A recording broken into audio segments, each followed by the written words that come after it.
Hey guys, Preston here, the Truckers Blog. I hope you had a wonderful week this week. Lord knows I had a kind of interesting one. It's good overall. But before we dive into that, I just want to let you know we're joined today by my little co-pilot, Mr. Manny A. Manfred. For those who don't know, Mr. Manny A. Manfred is a miniature Doberman who my wife and I rescued from a shelter about 5 years ago. Actually, a little over 5 years ago this year, about a month ago. But yeah, we started rescuing from the Adams County Animal Shelter over there in Broomfield or Brighton, Colorado. And he's been a local co-pilot of ours ever since. But those who know me or who have followed the blog long enough, you know that he's not our only little dweeb, but he's the only dweeb that can actually come with me and not completely just drive me nuts. Although last week he gave me a good try. He did try to drive me nuts. For those who didn't get last week's little snippet or extra little snippets of the week, little turd nugget locked me out of the truck. Now, I know. It's like, Preston, you should have had some extra keys made up. And you know what? You were right. I really don't have an excuse. I don't know why I have only one key right now. I think part of it was just me being lazy, but you know what? You're right. I should have had an extra key made up, but I thought I'd just leave the truck on, like he gets an AC, the truck's going it back, but the little turd nugget, somehow managed to lock the door. A little 12-pound dog walked me out of the truck. Fortunately, though, I was actually missing a window in the sleeper, so I was able to have someone crawl through that and unlock the door for me, so that was nice. But between him doing that and peeing all over the truck and crapping in the truck, I was very close to locking him out of the truck or leaving him in Kansas last week, but I couldn't do that. Manny, he's my little butthole of a dog, and I can't just leave him hanging.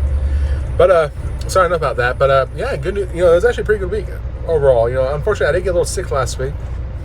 I went to the Flying J over there in Salina, Kansas, and I figured out to get my one hot meal for the week. It was like this big, awesome, it's like a hash brown supreme kind of thing. It was like 2 stacks of hash browns with meat and sauce and cheese and just goodness inside.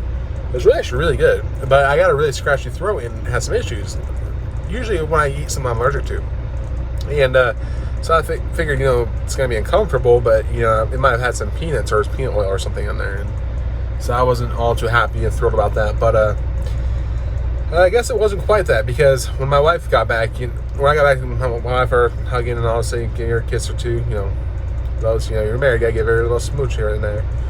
But she's had the same symptoms I did, and she's not really allergic to anything, so it might have been a bug. Don't worry, it's not coronavirus, but I guess then again, everything is, if you're sick with anything in today's day and age, it's coronavirus. I could die because I had half my head smashed in. Oh, it's coronavirus. Ooh.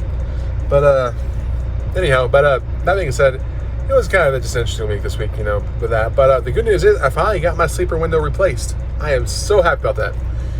I don't know if you guys, for those who didn't tune in before, a couple weeks ago I was driving through Kansas, and I noticed my sleeper window was starting to open up. It's like, that's odd. I didn't open that up. I didn't do anything with that last night, but whatever. I'll pull off the next exit here in about a mile or so and just close it. Right when I thought that, big wind came through and just ripped the window off completely.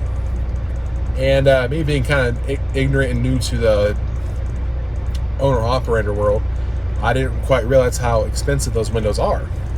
They are weirdly expensive. And so I made an appointment to go talk to this company that the guy I'm signed on to goes to replace his windshields and stuff. And after I made an appointment for 8 o'clock, got there at 8. The guy didn't come until 9. Apparently he doesn't usually come in until 9. So it's like, guys, why did you have me come in so early and be making an appointment so early if he doesn't come until 9? Like, seriously? So I'm already kind of irritated and grumpy about that. But then this guy has the audacity to tell me that he can't fix the window. So, and I have to go to the dealership. So it's like, what the? All right, I'm kind of over you.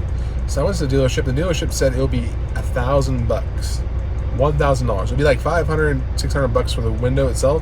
And I know like $330, $400 for labor. Now, to the Volvo's credit, they did say they'll try to work with me on the labor, so I do appreciate that. But still, $1,000 to replace a window, it's like, no. Frankly, I don't want to use $1,000 for that, because I can just use it for other things. I need to have some money in the bank and pay other bills. But a buddy of mine who has been owner-operating for a while, who helps me out every now and then, he suggested going to this scrapyard and getting a part, which I did.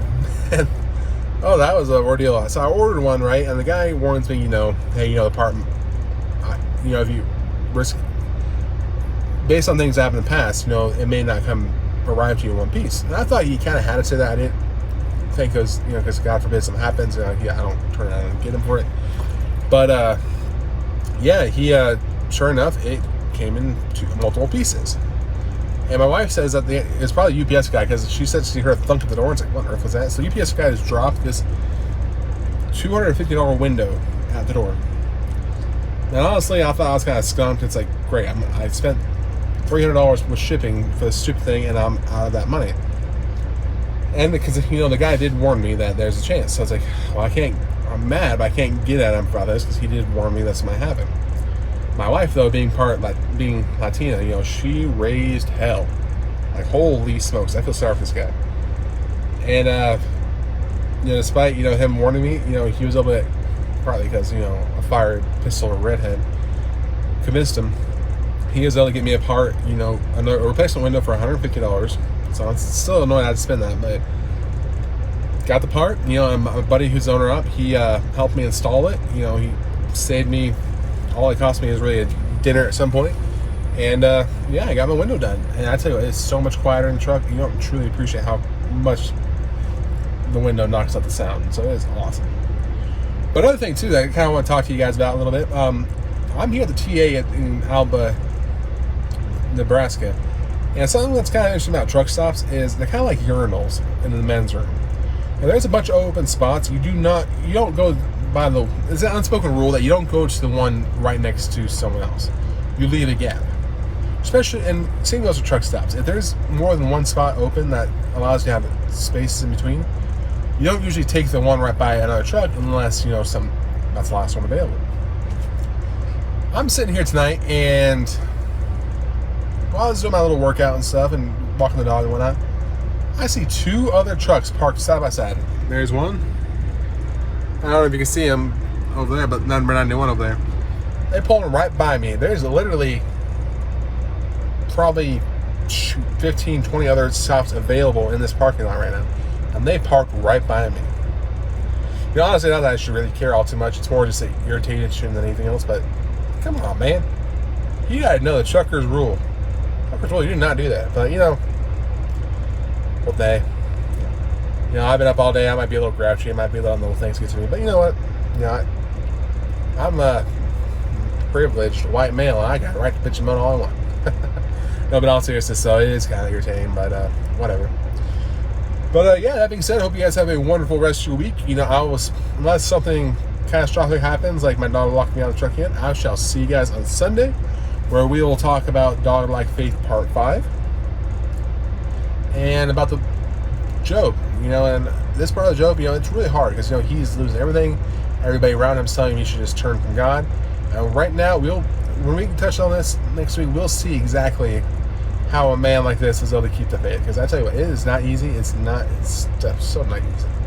I think if it was anybody else, we probably would have caved and just said, you know what, God, screw you. But, this guy is a good example for us, even 3,000-4,000 years later, to how to live our lives and how to live our lives and how to see, how things improve. And if you just keep your faith, sometimes life sucks, but if you keep your faith, God will make things work out in the end for you, no matter what. So, can't wait to share it with you guys.